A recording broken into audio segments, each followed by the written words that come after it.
Career Memorial Award in 2002. Sir, we are all eagerly waiting for your valuable message to be delivered, sir.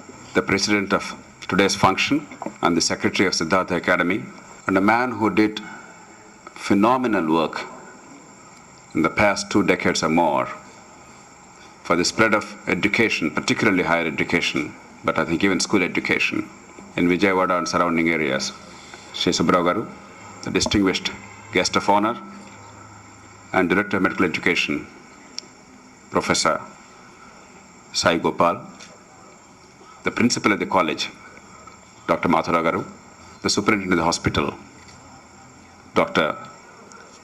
Madhav Sai Garu, distinguished members of the faculty, esteemed citizens of the city of Vijayawada and the surrounding areas, the members of the Penunani family, and my dear young friends.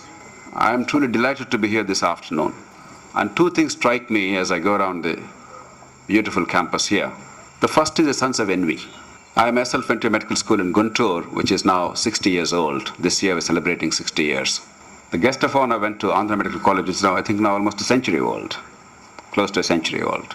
Our principal went to Kakinada, which is, I think, about half a century old. All the institutions of great quality, a tremendous sense of history behind them, but not one of them matches the outstanding facilities that you have here. I feel a tinge of envy that I have not studied in a college like this. The second thing that I've noticed is, when we were medical students, our principal was close to God for us. Our professors are somewhere up there in the pantheon of gods. And a director of medical education is somebody whom we rarely heard about and occasionally saw once in a few years at the most, and never dared to go and talk to. The hierarchies in medical profession were extraordinarily oppressive, and they were incredibly and infinitely worse than the hierarchies in Indian society.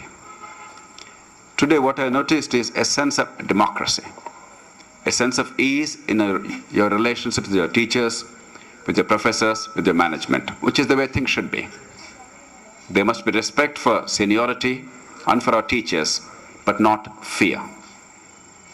I remember we used to have a superintendent of the hospital, Dr. Narayan, who is now a great personal friend of mine, who was a vice chancellor of this university here some years ago. We used to call him the tiger. I'm sure some of my more illustrious seniors at medical school still remember that. We were mortally afraid of our teachers. One of my teachers is now your teacher, the professor of biochemistry, Dr. Vasudhara. Truly happy. Private sector in this country has got a bad name. Particularly the entry of private sector in the field of education is viewed by many with skepticism, and for valid reasons. But what we need is genuine private capital and initiative, and entrepreneurial spirit and talent, and love for the cause of education, and make it a truly non-profit sector. And therefore the cycle of radical monopoly is complete. Now medicine is not that bad. I always laugh at my wife, who's graduated in a law school. That law is a classic example of that. I'm sure there may be some lawyers here, please do not take me as your enemy. But law is in many ways a classic example of creating a need when there is none, and then telling the people how to fulfill that need and making them go to lawyers in order to fulfill that need, and therefore making themselves relevant in a society.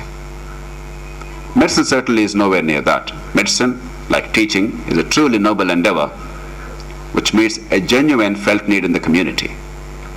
And yet, in that book and in that whole thesis, there is a lesson for all of us.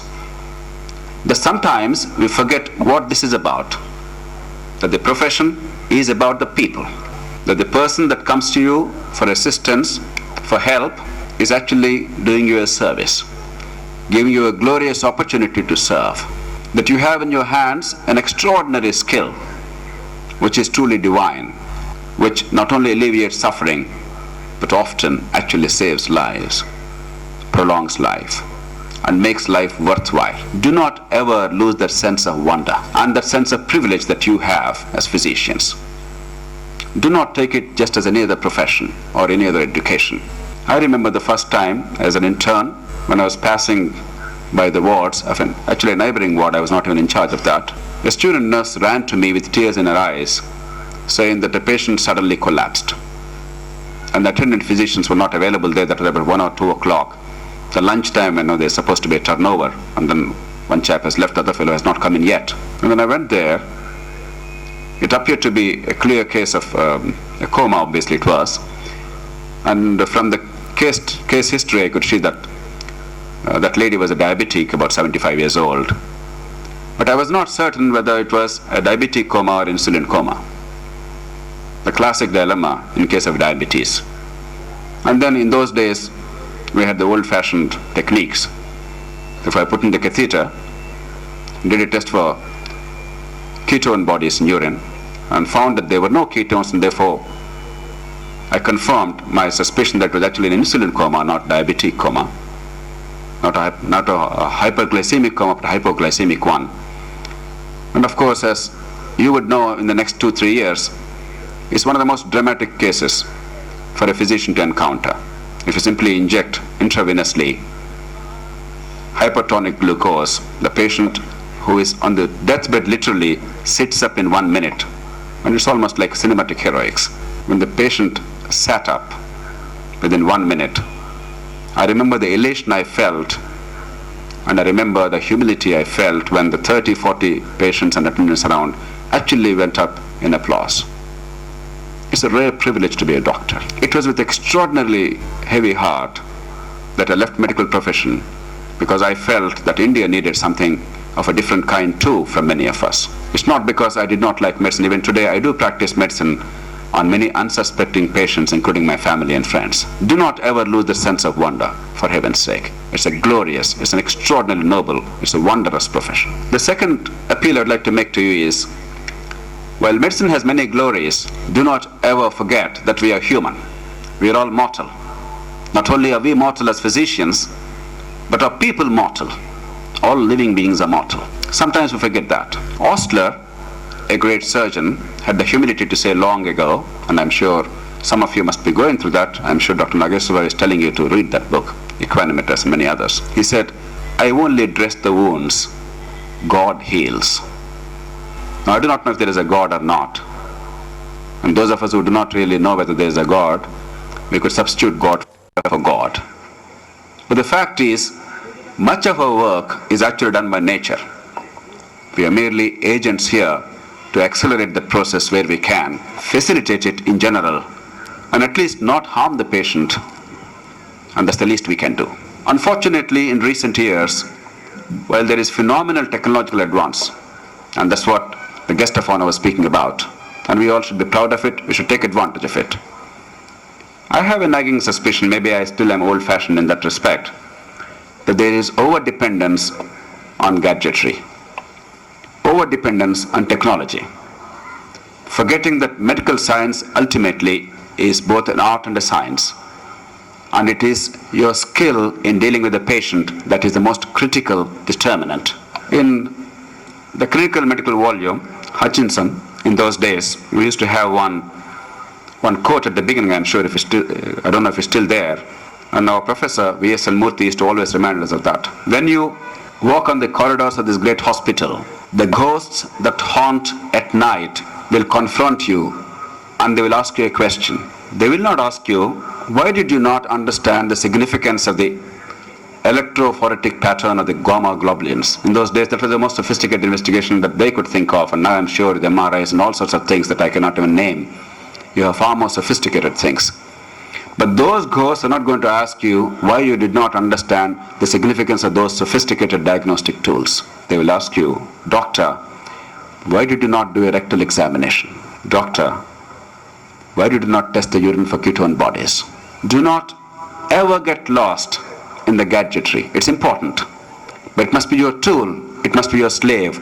You must not be a slave to technology. Human life is far too precious. Human health is far too valuable to be left to merely these mechanical and electronic devices, however wonderful they are, One of the great things about Indian clinicians is wherever they go in the world, they have the capacity to do the old-fashioned things of inspection, palpation, percussion, and auscultation. The simple things with simple tools that physicians have done from times immemorial to diagnose and then understood how to deal with the disease. Yes, in the past century, we've had spectacular advances. We have understood a great deal, but the basic tools are still your eyes, your ears, your touch, and your good sense. Do not ever forget that. And as a consequence of not recognizing the limitations of modern medicine, we now go too far and make life miserable. If you see the billing in some of the private corporate hospitals in this country and elsewhere, about 80% of the billing is related to the patient in the last 30 days or so before death. To me, it is sinful. It is disgraceful. In the case of a terminal illness, say malignancy with secondaries, where death is staring in the face, instead of comforting the patient and allowing them to die in dignity, to indulge in heroic interventions, not even to prolong by a day or two the life, I suspect in many cases actually life is shortened, but to simply inflate the billing and make it a source of income to the hospital is a shame. Just as overdiagnosis, over-investigation is bad, over-intervention in cases there's no intervention called for is equally bad. The patients, of course, because they are desperate, because they want to hope against hope, they come to us somehow hoping for a miracle. But we have an obligation to tell them that we are simply human, that we have limitations. We can do this much and no more. And human life cannot be prolonged beyond 75, 80, 85, maybe nowadays 90, 95. In some lucky cases, maybe 100 plus. But there is a definite limitation to human life. And it is not prudent to try and intervene more than necessary. When you intervene, that intervention must be decisive based on sound scientific evidence. The patient cannot be a guinea pig, nor can she be a source of profit. It's very hard, I know, in these costs of escalating medicine. In these days of lavish investments in medical science. I was told some years ago that in London, even a decade or two ago, there were no more than 2 MRI machines. Today, I do not know how many there are. But in Hyderabad city now, if I'm not mistaken, there are 13 MRIs. In the state of Andhra Pradesh, I suspect there may be something close to 20. In Warangal alone, I'm told there are 2, Dr. Sai Gopal. If London city, with its technological sophistication, longevity of life, and high quality medical intervention, could do with 2 MRIs a couple of decades ago, that Hyderabad city today has almost a dozen MRIs, does not speak of our good sense.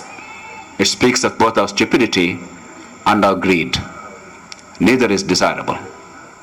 So please do not succumb to the temptation of believing that we can really change everything and more money, better technology is actually answer to our problems. That only escalates costs. That only makes medicine unreachable to the bulk of the people. Today the United States is spending $4,600 per capita on health care per annum. The highest cost in the world, a ridiculous cost. And the US is by no means the best country in medical care in terms of overall health care. It of course is the best in terms of specific medical interventions.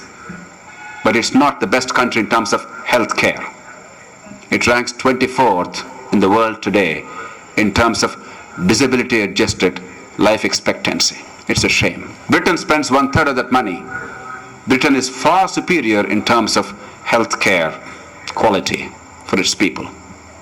India spends much, much less, but we are lucky that we can actually reach a reasonable status of health, not anywhere close to the OECD countries, but fairly good standard of health at a very low cost, but only if we are sensible.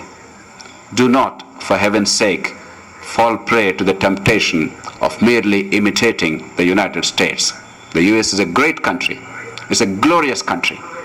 I, for one, am very proud of that country. I think it's a fantastic country that gave the world many, many great things. But there are some areas where the US is wrong, plain wrong. They're not sensible. 44 million Americans without health insurance cover. is a shame to the world's greatest power. India should not go down that road. So think carefully, not only about medicine, but also about health, because the purpose of this is to see that the people are healthy, that they get accessible, good quality, humane health care. Medicine is about compassion. It's about love for the people. It's about prolonging lives and making lives meaningful and productive. So do not make it technology. Look at the larger picture also.